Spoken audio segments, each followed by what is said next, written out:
Hari ini saya nak sentuh tentang pengurus pasukan dan bukan calon-calon lama. Ini melibatkan salah seorang pengurus paling diminati di Eropah ketika ini, iaitu Oliver Glasner.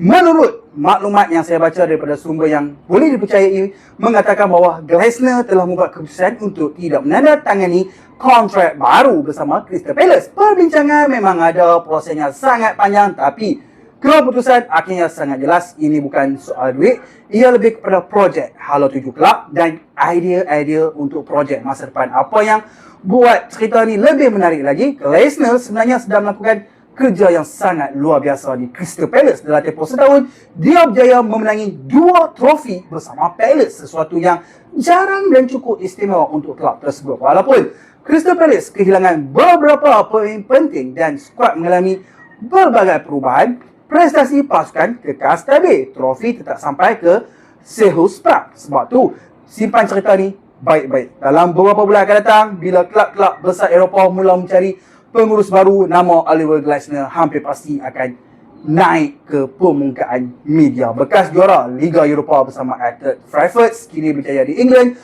Profil yang sangat kuat menjelang musim panas. Dalam masa yang sama, satu lagi nama pemain Palace perlu diberikan perhatian sepenuhnya, iaitu Mark Guehi, pemain pertahanan tengah Crystal Palace. Kontraknya akan tamat pada musim panas 2026 dan jangkaan awal dia mungkin akan meninggalkan kelab sama ada pada bulan Januari ini ataupun mungkin pada musim panas. Dengan perpindahan percuma, lebih berkemungkinan besar akan berlaku. Barcelona sudah membuat panggilan untuk memahami situasi pemain tersebut. Juventus juga terus memantau pemain tersebut. Januari bukan sesuatu yang mudah, tapi Guehi kekal di dalam radar kelab-kelab besar Eropah. Untuk Barcelona, menjangkakan tiada pembelian besar di posisi bek tengah pada Januari ini. Mungkin tiada pembelian besar untuk bek tengah pada Januari inilah. Mereka tenang, tunggu peluang terbaik dan mungkin akan bergerak serius hanya bila harga dan masa yang benar-benar sesuai.